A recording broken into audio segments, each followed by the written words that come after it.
Coucou les merveilles, c'est Chloé. Je vous présente aujourd'hui deux livrets, on pourrait dire deux cahiers qui ont été créés par Steph, que vous pouvez retrouver sur la chaîne YouTube Journal d'une femme moderne et spirituelle. Et vous pouvez aussi la trouver sur Instagram, je vous mettrai le lien dans la description.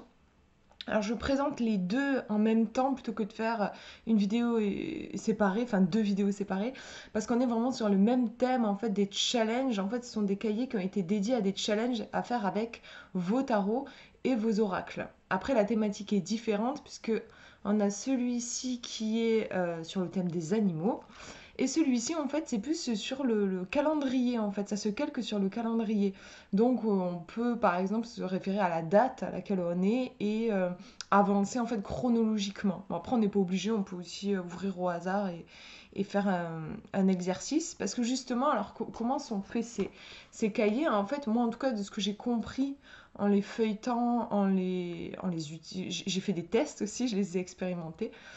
L'idée, en fait, c'est vraiment de travailler avec vos jeux divinatoires, donc tarot ou oracle. Donc ce sont des cahiers qui vont vous aider dans le côté concret, pratique. C'est-à-dire, voilà, j'achète un jeu, qu'est-ce que j'en fais? Finalement, c'est vrai que moi, souvent, j'ai des personnes qui viennent me voir et qui me disent, je tourne en rond, je pose toujours les mêmes questions, j'aimerais bien utiliser mes jeux un petit peu différemment, mais je manque d'idées. C'est vrai que souvent, on peut rester dans une sorte de routine. Et en plus, la routine, bon déjà, c'est pas l'éclate, c'est pas rigolo la routine, mais en plus, c'est pas bon non plus pour l'intuition. L'intuition, elle a besoin un petit peu de nouveauté, de sortir des sentiers battus pour pouvoir s'exprimer. Et là, c'est des cahiers qui vont vraiment vous permettre ça. Alors, ils sont orientés, en fait, vraiment guidance et développement personnel. Euh, Vous allez voir, en fait, ce sont des questions. Alors, je vais commencer par celui-ci. Donc, autour challenge avec tarot et oracle autour du monde. Donc, je vous montre comment il est fait. Vous avez une intro du coup sur Steph. Qu'est-ce qui lui a donné envie de créer ce cahier? Quelle était l'origine de cette idée? Qu'est-ce que ce cahier d'exercice va pouvoir vous apporter? Alors des informations, de la connaissance, un développement personnel et spirituel. Voilà, c'est pas des cahiers, vous allez avoir des tirages pour faire de la divination. C'est plus des cahiers pour rentrer en introspection et utiliser vos jeux dans le sens du développement personnel et de la spiritualité. Être plus en contact aussi avec vos jeux de cartes, hein, parce que voilà, le fait de les utiliser pour des questions peut-être auxquelles vous n'auriez pas pensé, ça va renforcer votre lien avec votre jeu. Du temps pour vous, des solutions, de l'aide et aussi de l'amusement. Donc là, elle vous explique comment utiliser ce cahier de la façon dont vous le souhaitez. Il n'y a pas d'obligation, il n'y a que des invitations. Des invitations à vous connaître mieux vous-même, notre planète et les personnes qui nous entourent. Parce que en effet, vous allez voir aussi avec ces deux cahiers, je trouve, on apprend des choses. Moi, j'ai appris des trucs. Vous allez voir, je vais vous donner des exemples. Vous allez apprendre des trucs sur vous, mais aussi il y a quand même un vrai travail de la part de l'auteur. Vous avez des infos, des trucs que moi, je n'étais pas au courant. Si vous le souhaitez, vous pouvez prendre un journal de notes spécial pour ces exercices ou continuer dans votre cahier de tirage quotidien. C'est que c'est toujours bien de prendre des notes, d'avoir une trace écrite. Vous pouvez faire les exercices chaque jour de l'année ou en faire un au hasard quand vous le sentirez. C'est vous qui voyez. Vous pouvez chercher un thème qui vous intéresse, par exemple les animaux, l'écologie, la connaissance de soi, l'amitié. Parce que vous voyez, après, en fait, vous avez la date. Donc là, par exemple, le 1er janvier, journée mondiale de la paix. Donc vous avez ici, en fait, la thématique. Si, par exemple, là, moi, je vous fais cette vidéo, on est le 6 septembre. Mais si j'ai envie de travailler sur la paix en ce moment, bah, je vois tout de suite la journée mondiale de la paix. Et je vais pouvoir travailler ici avec les questions qui me sont proposées. Donc là, on vous dit, c'est l'Église catholique qui a instauré cette célébration en 1968. Donc vous voyez, vous avez des informations théoriques, des trucs que vous allez pouvoir apprendre peut-être. Et après, les questions. Donc, suis-je en paix avec moi-même? Quel domaine de ma vie a besoin de plus de paix? Donc là, vous pouvez... Alors, c'est vrai que presque on pourrait y répondre. C'est vraiment des questions de développement personnel. On pourrait essayer d'y répondre sans les cartes. Pourquoi utiliser les cartes pour répondre à des questions comme ça? C'est parce qu'en fait, souvent quand on répond comme ça, eh ben, c'est souvent plus notre mental, on va plus rester en surface. ça ne sera pas forcément juste. Les cartes, puisque vous choisissez la carte, vous ne la voyez pas, c'est vraiment l'intuition. Vous ne pouvez pas tricher, entre guillemets. Votre mental ne va pas pouvoir intervenir. Et là, vraiment, voilà, vous n'allez pas savoir quelle carte va sortir. Et là, vous allez aller plus profondément. Et c'est là qu'on est dans la découverte de soi, dans la découverte aussi des énergies présentes. On peut être surpris. Et c'est intéressant de travailler vraiment, du coup, dans cet espace-là, donc plus profond. Et on est dans un espace peut-être plus inconscient, en fait, que si je réponds comme ça sans utiliser les cartes. Donc là, en gros, vous pouvez tirer 2 cartes. Une pour suis-je en paix avec moi-même. Donc là, vous allez voir, par exemple, si je tire une carte qui me fait ressentir un sentiment de paix et de tranquillité, on pourra dire que c'est un oui. Si pour le coup j'ai une carte qui représente plus quelque chose de bouillonnant, de piquant et tout ça, suis-je en paix avec moi-même? Non. Quel domaine de ma vie a besoin de plus de paix? Donc là, pareil, vous pouvez tirer une carte et puis la carte va vous donner des informations sur ça. Est-ce que c'est dans mon travail? Est-ce que c'est dans mes relations? Est-ce que c'est dans le rapport que j'entretiens avec moi-même, par exemple?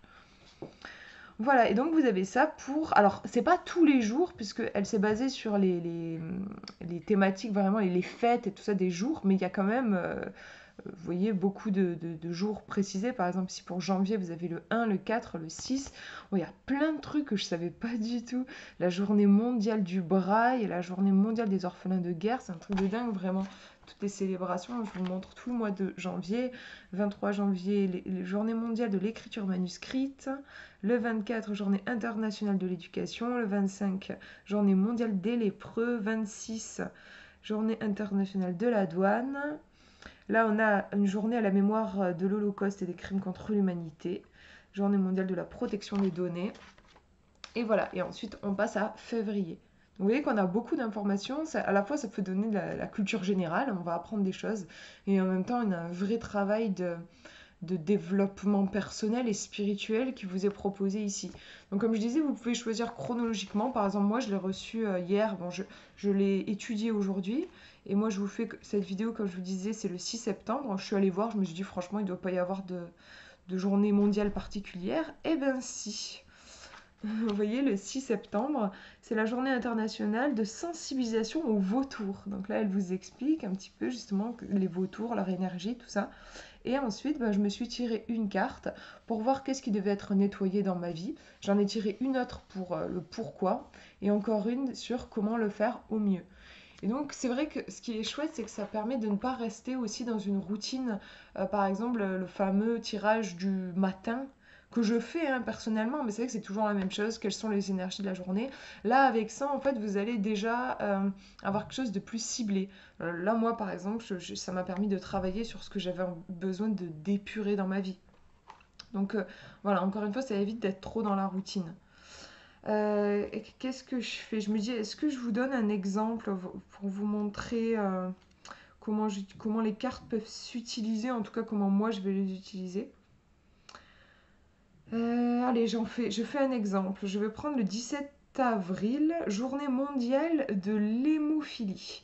Cette journée a pour objectif de sensibiliser un large public face à cette maladie peu connue. En effet, j'ai jamais entendu ce nom.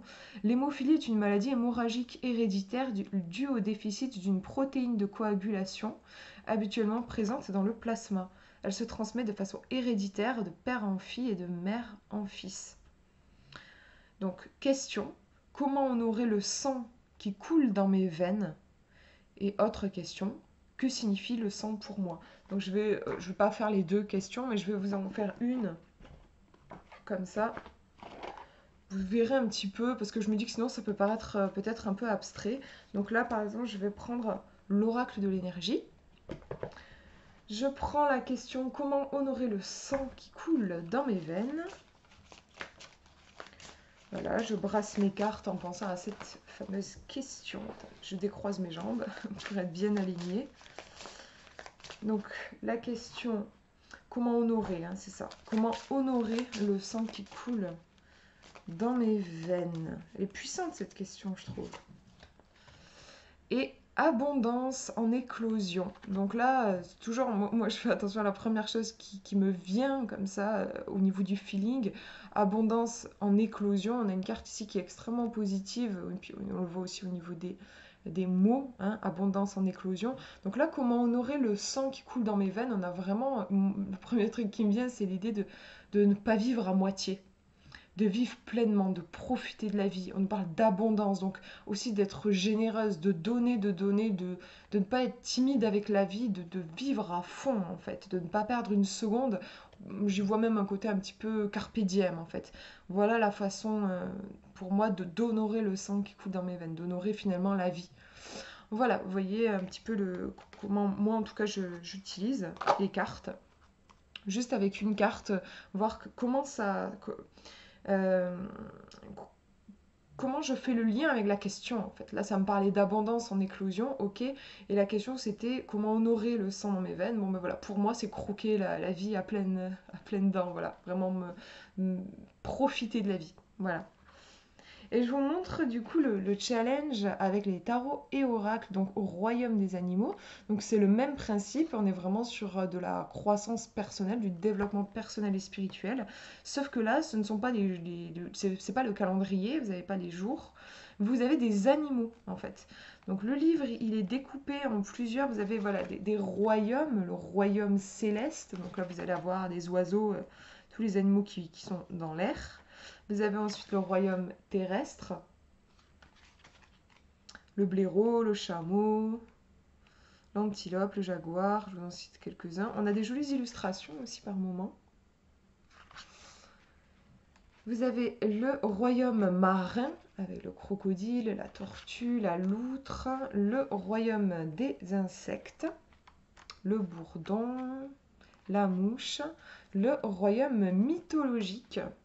Et ça, je trouve ça super qu'il y ait une section comme ça, une partie comme ça, avec le dragon, la licorne, la gargouille, le griffon. Et puis à la fin, vous avez aussi des citations et proverbes. Hop.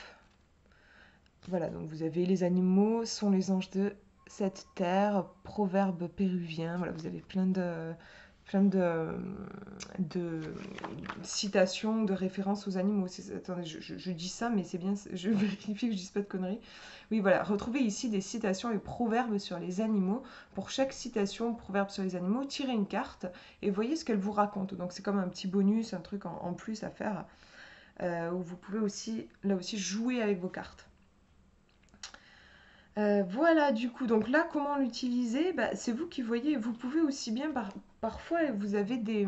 Alors, elle précise, vous n'êtes pas obligé d'avoir un jeu avec des animaux pour utiliser ce livre. Mais c'est vrai que des fois, si par exemple vous tombez sur une carte où il y a un animal, ou par exemple j'ai la baleine, je peux aller me référer ici dans ce livre à la baleine, voir un petit peu, parce que vous avez des informations, hein. Par exemple on vous dit la baleine ici c'est un mammifère marin, de l'ordre des cétacés comme le dauphin, elle a besoin d'air pour respirer et pour cela, des évents sur son dos. Quand la baleine part en plongée, elle ne respire pas, elle retient son souffle. À son arrivée à la surface, elle expire l'air contenu dans ses poumons et reprend une grande bouffée d'air. La baleine bleue est le plus grand animal qui existe sur Terre. Là aussi, vous allez apprendre des trucs. Selon les dernières hypothèses, le chant des baleines, il s'agit en fait d'émissions sonores, serait destiné à définir un territoire ou à alerter les autres mâles de la présence d'un individu. Et après, vous avez des questions. À ce moment précis, comment est-ce que je respire? Que puis-je faire pour appliquer la respiration abdominale dans ma vie? Que signifie le chant pour moi? Pourquoi est-ce que j'aime ou je n'aime pas chanter? Donc voilà, par exemple, ça peut être en fait une invitation pour vous à creuser ces questions. Si vous tombez sur une carte où il y a une baleine, vous pouvez travailler sur ces questions de respiration par exemple. Après, vous pouvez vous amuser à... Bon, je l'ai utilisé ce matin comme la bibliomancie, en fermant les yeux, en me concentrant, juste en demandant par exemple de quoi j'ai besoin. Hop, je mets mon doigt au hasard et je suis tombée sur le moustique, tiens.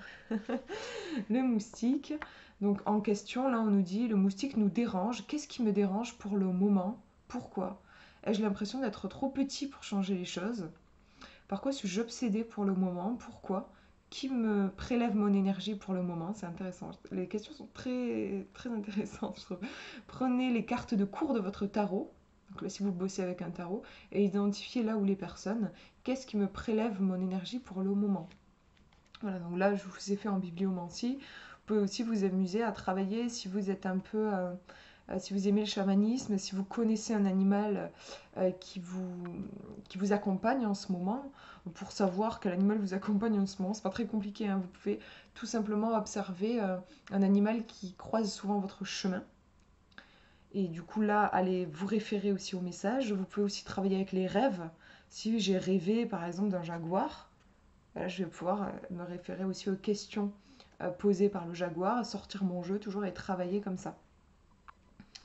Donc voilà du coup pour ce livre Au royaume des animaux.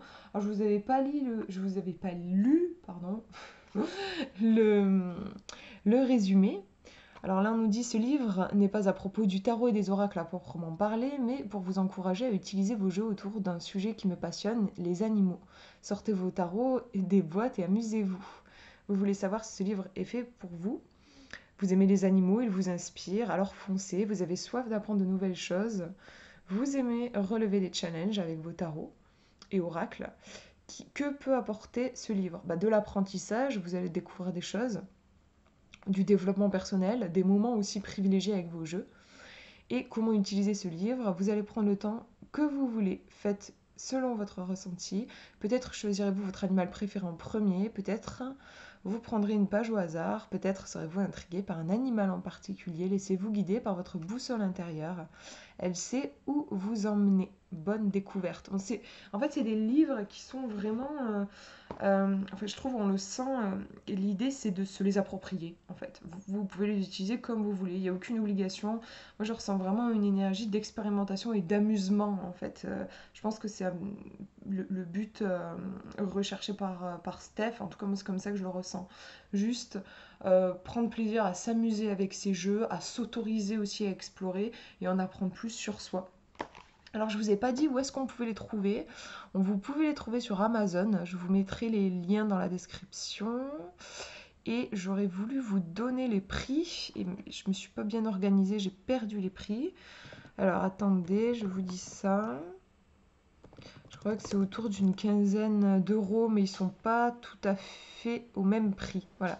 Donc vous avez celui-ci qui est à 15,82 €. Et c'est ça, je me trompe pas, ouais. Et celui-ci,